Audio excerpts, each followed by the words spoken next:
టాటాలు ఎందుకంత గ్రేట్? పెట్టుబడిదారులకి నష్టం వస్తే సొంత ఇల్లు అమ్మేశారు జంషెడ్జీ టాటా. ఉద్యోగుల్ని తొలగించాల్సి వస్తే రిటైర్మెంట్ బెనిఫిట్స్ సైతం చెల్లించి పంపడం వారి కమిట్మెంట్. టాటా స్టీల్ని కేంద్రం జాతీయం చేస్తామంటే ఉద్యోగ సంఘాలే ఆందోళనలకు దిగాయంటే టాటాల నిబద్ధతకి అది మచ్చుతున్నది. వ్యాపారంతో సామాజిక ప్రయోజనం, లాభాపేక్ష కంటే ఉద్యోగ భరోసా, ఇవే మూల సూత్రంగా టాటా సంస్థలు ఇప్పటికీ నడుస్తున్నాయి.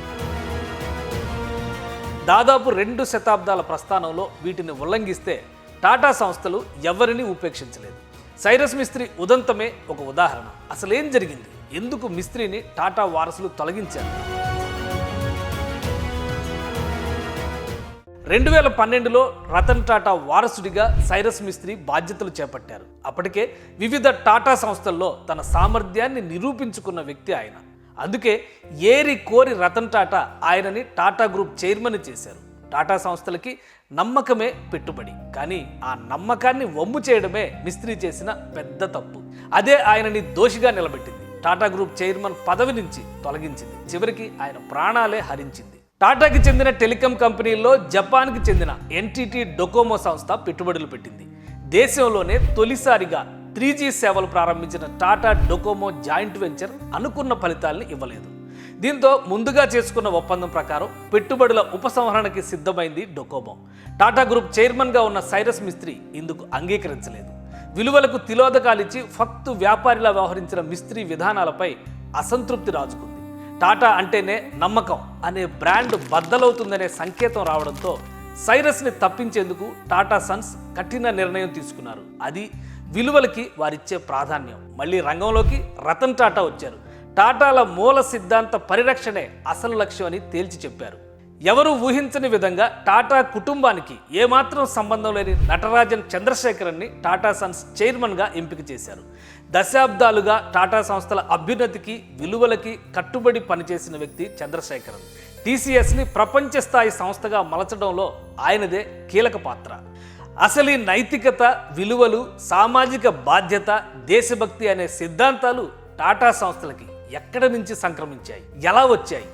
శతాబ్దాలుగా వీటిని కొనసాగించడం ఎలా సాధ్యం? ఒక ఐడియా జీవితాన్నే మార్చేస్తుంది. ఒక కంపెనీ దేశాన్నే మార్చేస్తుంది. భారతదేశ చరిత్ర గతిని మార్చిన అలాంటి కంపెనీ ఒక్కటే. అప్పటికీ ఇప్పటికీ బహుశా ఎప్పటికీ ఆ కంపెనీ ఒక్కటంటే ఒక్కటే. అదే టాటా గ్రూప్, టాటా ఫ్యామిలీ. దేశం స్వాతంత్ర్యం కోసం పోరాడుతుంటే టాటాలు మాత్రం వ్యాపారం చేసుకున్నారనుకుంటే పొరపాటు. దేశం స్వాతంత్ర్యం కోరుకుంటే దేశం ఆర్థిక స్వేచ్ఛ కోసం టాటాలు పునాదులు వేశారు. అలాగని బ్రిటిష్ వాళ్ళతో చేతులు కలిపారా అంటే అవకాశం దొరికిన ప్రతి చోట ఆత్మాభిమానాన్ని ప్రదర్శించారు. అదే టాటా ఫ్యామిలీ ఘనత. టాటాల కథ 200 ఏళ్ల కిందటే మొదలైంది. ప్రస్తుత గుజరాత్ రాష్ట్రంలోని సూరత్ సమీపంలో ఓ మారుమూల పల్లె నుంచి నుసర్వాన్జీ టాటా కుటుంబంతో సహా 1822లో ముంబైలో అడుగుపెట్టారు. అప్పటికి బాగా డిమాండ్ ఉన్న నూలు వ్యాపారాన్ని ప్రారంభించారు. అది క్రమంగా పుంజుకుంది. తన కుమారుల్ని బాగా చదివించి వ్యాపారానికి వారసుల్ని చేయాలని భావించారు. తండ్రి ఆశయాల్ని అర్థం చేసుకున్న జంషెడ్జీ టాటా ఈ ఆలోచనని అందిపుచ్చుకున్నారు. అయితే కాలేజీ చదువు, బ్రిటిష్ వారికి వ్యతిరేకంగా అప్పుడప్పుడే విచ్చుకుంటున్న ఆలోచన ధార ఆయనని ప్రభావితం చేసింది. కాటన్ బిజినెస్ పై అధ్యయనం చేశారు. దేశ విదేశాల్లో అనుసరిస్తున్నటువంటి పద్ధతుల్ని పరిశీలించారు. దేశం రాజకీయంగా విముక్తం అయ్యే నాటికి ఆర్థిక ప్రగతి సాధించాలని బలంగా నమ్మారు. భారతదేశంలో అనార్గనైజ్డ్గా ఉన్న కాటన్ బిజినెస్ని ఒక పరిశ్రమగా మార్చేందుకు ప్రణాళికను సిద్ధం చేసుకున్నారు. ఫలితంగా 1877లో ఎంప్రెస్ కాటన్ మిల్లుని నాగపూర్లో ప్రారంభించారు. సిస్టమాటిక్ వర్క్ కల్చర్ని అలవాటు చేసేందుకు ఉద్యోగుల కోసం దేశంలోనే కాదు ప్రపంచంలోనే తొలిసారిగా జంషెడ్జీ టాటా 4 పాయింట్ ఫార్ములా అమలు చేశారు. 1 ప్రావిడెంట్ ఫండ్ విధానం, 2 మెడికల్ ఇన్సూరెన్స్, 3 పని గంటల అమలు, 4 family days and gatherings. Jamsetji Tata సూత్రం. ఇండియన్ వర్క్ కల్చర్ మైండ్ సెట్ని ఇది మార్చేసింది. వెట్టి చాకరీతో భారతీయుల్ని బానిసల్ని చేసిన ఇంగ్లీష్ కంపెనీల వెన్నులో వణుకు పుట్టించింది. అదే టాటా సంస్థలకి పునాది అయింది. కానీ బ్రిటిష్ చట్టాల పేరుతో టాటాల వేట కూడా మొదలైంది. కొన్నిసార్లు కంపెనీ దివాలా దిశగా వెళ్లిన సందర్భాల్లో సొంత ఇల్లు, ఆస్తులు అమ్ముకొని మరి జంషెడ్జీ టాటా ప్యూర్ ఇండియన్ హార్ట్తో బిజినెస్ నిర్వహించారు. Dogs and Indians are not allowed.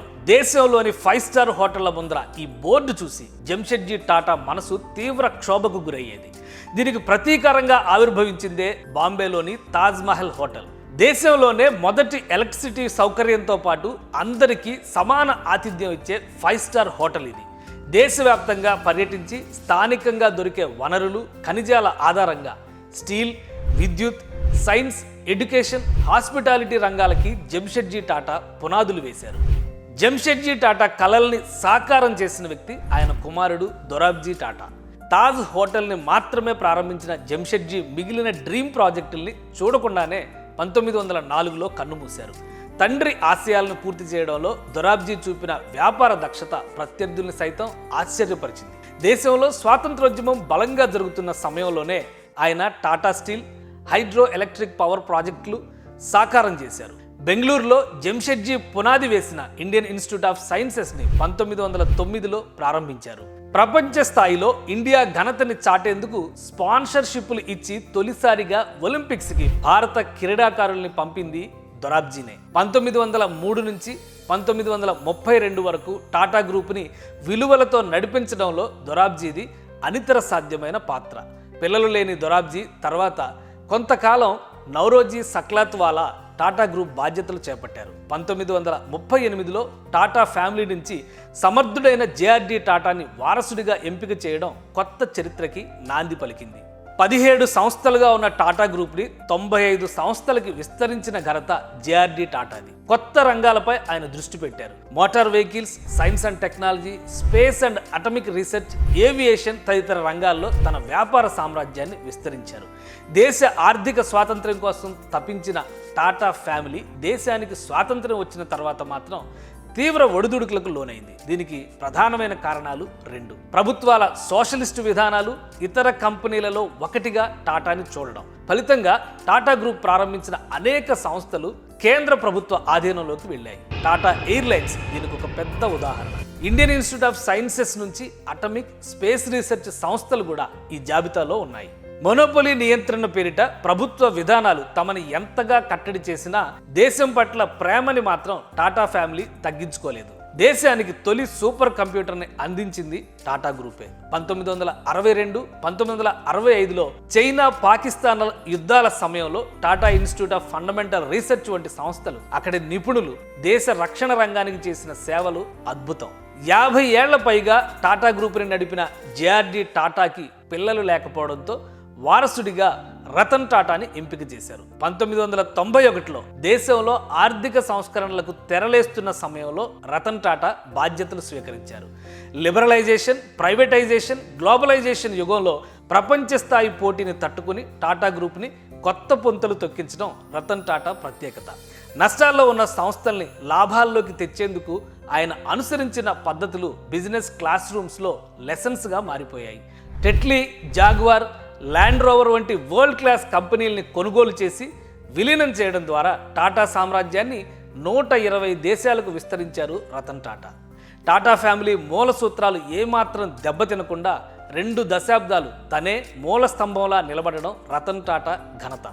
ఒక ఇన్వెస్టర్ సంపాదన అతని సొంతం కాదు. సమాజం మీద వ్యాపారం చేయడం ద్వారా వచ్చిన ఆ మొత్తానికి అతను ధర్మకర్త మాత్రమే. అందులో ప్రజలకి వాటా ఉంటుంది. ఇది మహాత్మా గాంధీ వ్యాపారవేత్తలను ఉద్దేశించి చేసిన వ్యాఖ్య. అంటే గాంధీ సూత్రీకరణ ఏ ఇన్వెస్టర్ అయినా ప్రజల ఆస్తికి కేవలం ట్రస్టీ మాత్రమే. ఇప్పుడు బిజినెస్ చేసే ఏ ఒక్కరూ ఈ అంశాన్ని ఒప్పుకోరు. రిచెస్ట్ మ్యాన్ అనిపించుకోవాలనే తాపత్రయాన్ని మాత్రమే నేటి తరం బిజినెస్ పీపుల్ నమ్ముతారు. కానీ గాంధీ సూక్తిని పక్కాగా అమలు చేసింది ఒక్క టాటా సన్స్ మాత్రమే. వ్యాపారంలో వచ్చిన మొత్తంలో కొంత భాగాన్ని ఉంచుకుని సింహభాగాన్ని ట్రస్టులకి మళ్లించి దేశానికి, సమాజానికి సేవ చేయడమే టాటా ఫ్యామిలీ ఉదారత. అందుకే వాళ్ళు ఎప్పుడు సంపన్నుల జాబితాలో ముందుండరు. దాతృత్వంలో మాత్రం వాళ్ళ దరిదాపుల్లో కూడా ఎవరూ ఉండరు. రతన్ టాటా కూడా తన సంపాదనలో 65% వరకు ట్రస్టులకే మళ్లించారు. తన ఖర్చులకి ఉంచుకున్న మొత్తాన్ని కూడా యువతరంలో వ్యాపార దక్షతని నింపేందుకు అనేక స్టార్టప్లలో ఇన్వెస్ట్ చేశారు. కరోనా సమయంలో ప్రభుత్వానికి రతన్ టాటా ఒక్కరే 1500 కోట్లు ఇచ్చారంటే ఆయన ఎంతటి మానవతావాదో అర్థం చేసుకోవచ్చు. మీకు ఒక విషయం తెలుసా? గత శతాబ్దిలో ప్రపంచంలోనే అత్యధిక దానాలు చేసిన దాత ఎవరు? బిల్ గేట్స్, వారన్ బఫెట్లు కారు. నుసర్వాన్జీ టాటా టాటాల వ్యాపార సామ్రాజ్యానికి మూల పురుషుడు. టాటా సన్స్ ఆయన పేరిట ఏర్పాటు చేసిన ట్రస్ట్ల ద్వారా గత 100 ఏళ్లలో 8.5 లక్షల కోట్ల రూపాయల్ని సేవా కార్యక్రమాలకి ఖర్చు చేశారు.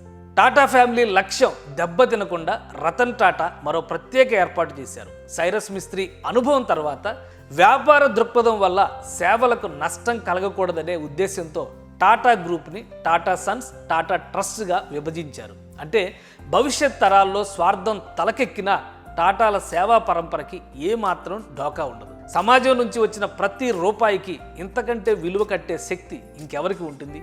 That is Tatas.